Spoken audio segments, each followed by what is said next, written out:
芬兰共和国简称芬兰，国名的含义为虎爪之国，位于欧洲北部，北欧5国之一，与瑞典、挪威、俄罗斯接壤，南临芬兰湾，西濒波蒂尼亚湾，有千湖之国的美誉。芬兰是一个高度工业化、自由化的市场经济体，人均产出远高于欧盟平均水平，与其邻国瑞典相当。2018年，芬兰被联合国评为全球最幸福的国家。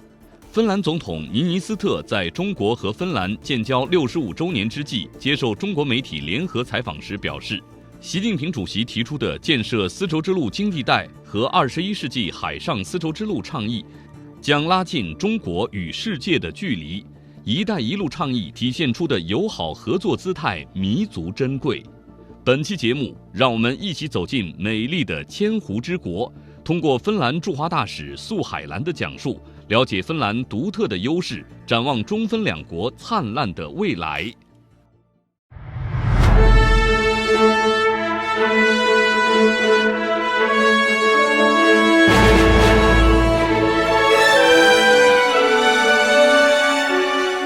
芬兰和中国于1950年建立外交关系，同丹麦、瑞典一样，是最早承认中华人民共和国的西方国家之一。同时，芬兰是第一个与中华人民共和国签署双边贸易协定的资本主义国家。2013年，两国元首就构建面向未来的新型合作伙伴关系达成一致。中芬两国的产业互补，芬兰的工业在20世纪90年代得到快速发展，从劳动资本密集型转变为技术密集型，具有世界领先水平。芬兰信息产业发达，是因特网接入比例和人均手机持有量最高的国家之一。Well, China today is a very important partner for us, of course, when it comes to commercial ties and economic ties. So it's one of our most important export market when it comes to traditional trade, and there's been huge growth also there. Like last year we saw growth of some 30% when it comes to traditional exports. But more than that, there is, of course, other aspects. There are investments, there are tourism is increasing fast, so it's quite a multifaceted picture today. And in the field of culture, so there's been active cooperation. We have vibrant cooperation in many sectors. We have, of course, during the years, we have encouraged different actors and different organizations to cooperate in this field. And one sign that how active this cooperation is that our Minister of Culture, Mr. Sampo Terho, will be visiting China very shortly. I think it's a very important sign. It means that China is opening up. It means that China is more willing to cooperate with different countries in the world in new ways. And so it's a very positive thing, and we see that this willingness to cooperate with others and tackle common challenges, so that is a sign that China is ready to bear responsibility for many international issues like the climate change. Well, for us, the key word is connectivity here. And so it doesn't mean only that we build more roads and railroad links, bridges, things like that. But it's also, for example, digital connectivity today is very important. And for Finland, that part is very important, as we are one of the leading countries when it comes to digital economy. But there are other aspects as well. So, for example, now we are talking about so-called Arctic Silk Road. So Finland is, of course, very interested in all the projects that are happening in that field. Well, there are many projects going on, and where Finland's strengths lie. So that's basically using smart and green technologies, for example, in different solutions. And we would like to emphasize that one of the things is that we have to bear in mind that all the efforts that we undertake, that they are sustainable.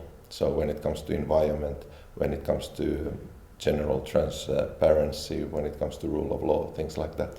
芬兰的教育水平世界闻名，被誉为全球最高。近几十年来，通过高质量的教育水平，塑造了大量的高素质人才，因此提升了国际竞争力。著名高等学校有赫尔辛基大学、阿尔托大学、坦佩雷大学等。“一带一路”倡议的提出，使中国和芬兰在文化教育方面有了更加深入的交流。近年来，中芬两国维持着稳定而良好的关系，两国间在文化、教育等方面的交流与合作有着显著的增长趋势。越来越多的芬兰人选择在中国留学或工作，而中国人已经成为芬兰最大的留学生团体。Transport links between Finland and China are actually very good. So you mentioned the train connection, but of course, I mean, our national carrier Finnair is flying to several destinations here in China on a daily basis. So that's very important aspects, because this gives us chance to work on the people-to-people relations. And so tourism is one part of that, but at the same time, so it's important that we, for example, invest in the youth, so that there will be more students coming to China and more Chinese students coming to Finland. So that's also one part how we can connect to each other. Well, I mean, of course, there are more Chinese students in Finland, so we talk about some thousands, maybe 3,000 or something like that. And when we talk about Finnish students in China, so it's several hundred. We look at many projects in different fields, but there is not only that, but when our presidents met last year in Helsinki, so they signed for a new kind of future-oriented partnership. So that is another important guideline for our cooperation, and it covers many fields also. So it's not only about this Belt and Road, but it's also the bilateral context, what is important for us. Yes, of course, geographically we are in that sense in a special position when it comes to whole Europe, basically. So, I mean, Helsinki is the closest capital if you take it from Beijing. But we definitely see that, for example, our capital Helsinki could be an important hub when it comes to, for example, for Chinese companies, so that where they could establish regional headquarters to cover northern part of Europe or whole Europe maybe even. So I mean, we are very well located, as said, but then we have very able people. We have resources needed there. So in that sense, we try to promote our special position. 作为北欧5国之一的芬兰，人口只有500万，却因为曾经的手机帝国诺基亚闻名遐迩。作为世界公认的创新型国家，芬兰还诞生了其他诸多全球知名的科技创新企业和品牌。如今，创新合作已成为中芬合作的一大亮点。在国家主席习近平访问芬兰期间，两国元首宣布建立中芬面向未来的新型合作伙伴关系，加强经济发展规划对接，探讨在“一带一路”框架内开展合作，并将深化循环经济、资源利用效率、信息通信技术、创新等领域的合作。芬兰的首都赫尔辛基是距离北京最近的北欧国家首都，这使得赫尔辛基能够作为中国“一带一路”建设辐射欧洲的链接纽带和区域中心。Well, I think in general, so it brings us closer together, and for example, everything what happens between China and Europe is relevant for us because Finland is also a member of the European Union. So we see that there is definitely a value in promoting these EU-China relations in general, and this is one way to do it. Well, when we talk about concrete projects, so it's the knowledge that we have in the field of green and smart technologies, for example. So the technologies which are more environmentally friendly, which are saving natural resources, which are consuming less energy. So it's basically the know-how that we can bring in. Yeah. And it's to some extent also it's not very well defined yet, so we don't know how it's going to end up. I mean, there are all the time new countries coming in and new areas and new sectors, so it's very much work in progress. But really, we look at that with great interest, and it's as I said, so it's important that no matter what we do, that we try to do it in a sustainable basis. Not only when we talk about the environment, but also politically, that it's what we do, so ideas that can carry for years. I mean, this is something that we want to see. This Arctic area, so it's very important, and there are many aspects what are important for us. Of course, it's the Northeast Passage, for example, as a transport route, so that will probably, I mean, it will be used more and more all the time. So there are technical challenges there, but I'm sure that we are able to overcome. Then when I mentioned the digital connectivity, so we talk about data cable through that route, so there are many opportunities there. Every country is bringing different things to the table here, and so it's important that we just cooperate and do that based on the principles as I mentioned, so that there is it's transparent, it's sustainable, there is respect for rule of law, things like that. So that would be important here. Of course, I mean there we can.